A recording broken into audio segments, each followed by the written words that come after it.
Assalamualaikum warahmatullahi wabarakatuh. Adik-adik sekalian, kali ini kakak akan menerangkan tentang analisa gaya, di mana analisa gaya ini adalah konsep paling dasar yang harus kita pahami untuk memahami gaya-gaya yang bekerja pada suatu benda ketika dia berada pada bidangnya. Entah itu pada bidang datar ataupun bidang miring.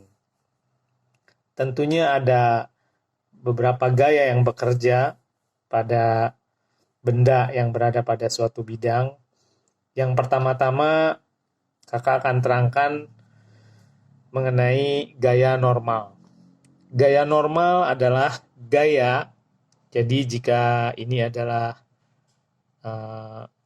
benda A, ya, bermasa M, kakak anggap 2 kilogram, ya. Maka gaya normal adalah gaya yang tegak lurus ke atas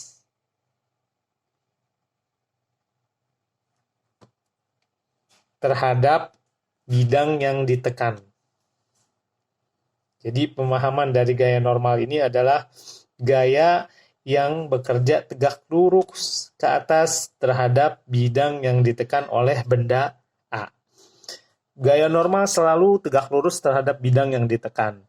Jika bidang yang ditekannya vertikal, maka gaya normal tersebut bekerja horizontal, gaya normalnya. Jika dia bekerja pada bidang miring, maka gaya normal yang terjadi pun adalah miring juga. Oke, paham ya sampai di sini? Kita masih mengabaikan bahwa lantai di sini licin, belum tidak ada gesekan. Selanjutnya setelah gaya normal, gaya yang terjadi pada benda ketika kita letakkan pada tempat, ya, yaitu gaya ke bawah. Gaya ke bawah ini gaya yang boleh disebut gaya berat atau dalam fisika disebut W. Kita perlu membedakan konsep berat dalam kehidupan sehari-hari dengan dalam fisika. Dalam sehari-hari kita sering mengatakan berat itu identik dengan kilogram, gram, dan sebagainya. Tapi dalam fisika, berat itu satuannya Newton. Kalau kita berbicara kilogram, gram, dalam fisika itu disebutnya massa. Jadi beda ya adik-adik, antara W berat dan M massa. Itu berbeda satuannya. Dimana kalau berat dalam fisika itu Newton dan massa yaitu kilogram dalam satuan internasionalnya. W ini adalah hasil kali dari massa benda tersebut dikali dengan gaya gravitasi. Gaya gravitasi seperti yang kita tahu yaitu sebesar 9,8 atau kita bulatkan menjadi 10 meter per detik kuadrat. Gaya normal dan gaya W ini memang gaya yang saling bertolak belakang, tapi bukan merupakan gaya aksi reaksi. Karena mereka ini bekerja pada satu bidang yang sama. Mereka pada benda yang sama ya, pada benda yang sama. Selanjutnya, jika kita beri benda A ini adalah gaya ke depan F, ya, misal sebesar 4 Newton, maka gaya yang bekerja pada benda tersebut adalah, pertama kita harus menganalisa dari melalui pemahaman sumbu. Ada dua sumbu yang kita ketahui, sumbu X dan sumbu Y. Sumbu X adalah sumbu yang horizontal. Ini sumbu X. Ya, jadi kalau saya bikin garis putus-putus di sini sebagai sumbu, ini sumbu X dan ini sumbu Y. Ya, ini sumbu Y, ini sumbu X. Gaya yang bekerja pada sumbu X yaitu gaya F ini, 4 Newton. Sedangkan gaya yang bekerja pada sumbu Y yaitu gaya Newton, gaya normal, dan gaya berat. Nah, sigma sumbu gaya pada sumbu Fy, sumbu Y, ya, itu sigmanya harus 0. Kenapa 0? Karena benda ini tidak bergerak ke atas ke bawah, tapi benda ini akan bergerak pada sumbu X. Karena dia tidak bergerak ke atas dan ke bawah, maka sigmanya 0, tidak ada percepatan. Hukum sesuai dengan hukum Newton 2, bahwa F sama dengan M dikali A. Dikarenakan tidak adanya percepatan dan kecepatan pada perubahan sumbu Y ini, berdasarkan sumbu Y, maka F sama dengan 0, sehingga sigma Fy yaitu 0. Kita analisa dulu sigma Fy sama dengan 0. Ya. Gaya yang ke atas kita beri notasi positif. Artinya gaya normal ini adalah positif dan gaya yang ke bawah adalah gaya negatif. Dikurangin W sama dengan 0. Berarti N sama dengan W. Ini gaya pada sumbu Y, ya. Sigma gaya pada sumbu Y. Selanjutnya sigma gaya pada sumbu X, yaitu sigma Fx. Gayanya adalah M dikali A, tidak 0. Karena di X adalah benda ini bergeraknya justru horizontal sesuai dengan sumbu X. Makanya ada percepatan, karena ada gerakan. Oleh karena itu, sigma X, gaya yang bekerja adalah gaya yang ke arah kanan. Gaya yang ke arah kanan ini 4 Newton. F sama dengan 4M dikali A. Kakak kasih nama ini F1 ya. Jadi ini F1 sama dengan M kali A. F1-nya berapa?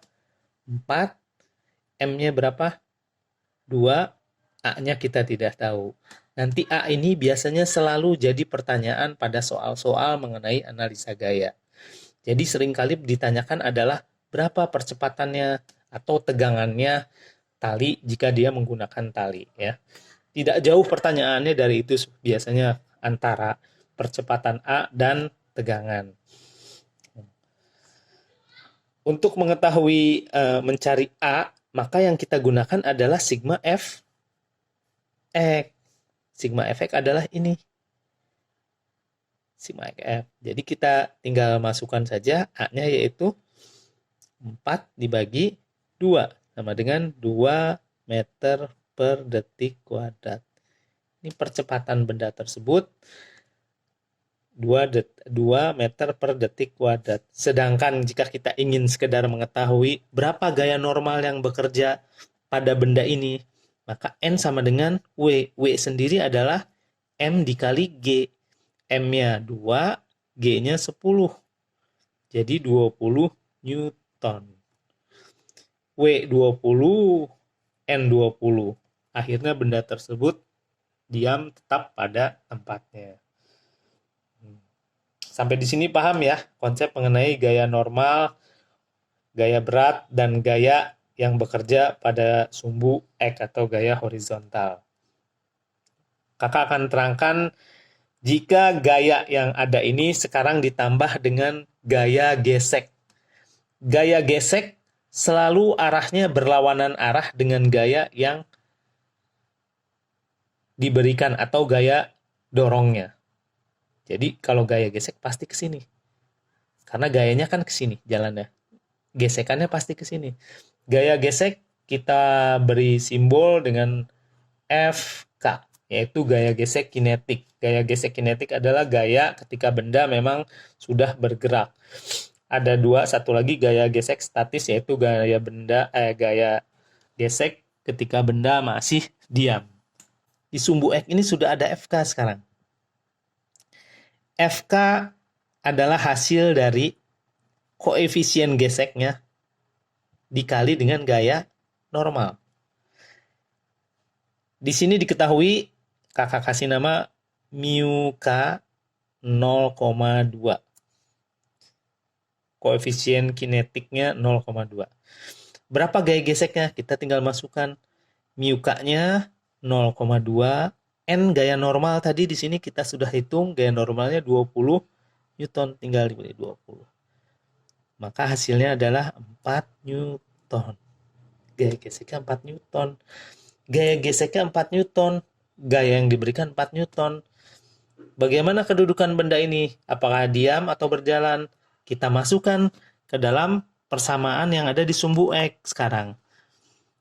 Sigma Fx sama dengan M dikali A.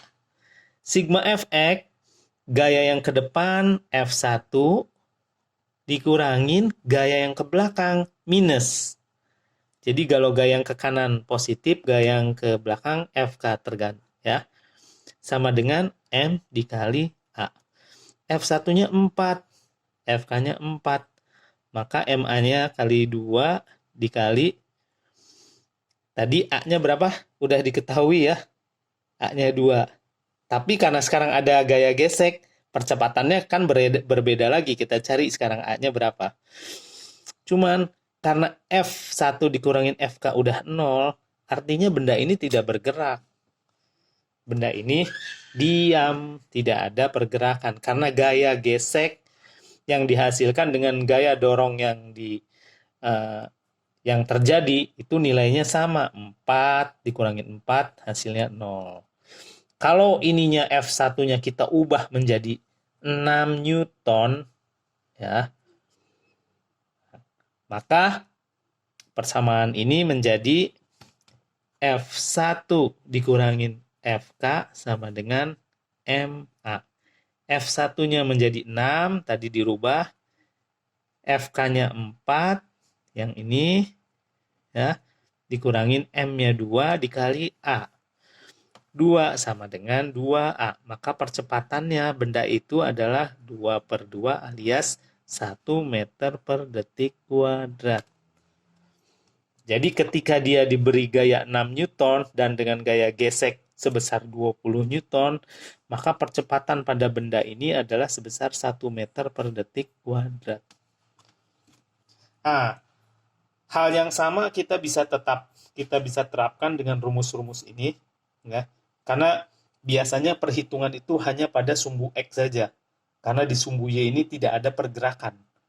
Jadi kita hanya menghitung nanti hal-hal yang seputar sumbu X saja. Sumbu Y ini karena 0 tidak akan bergerak.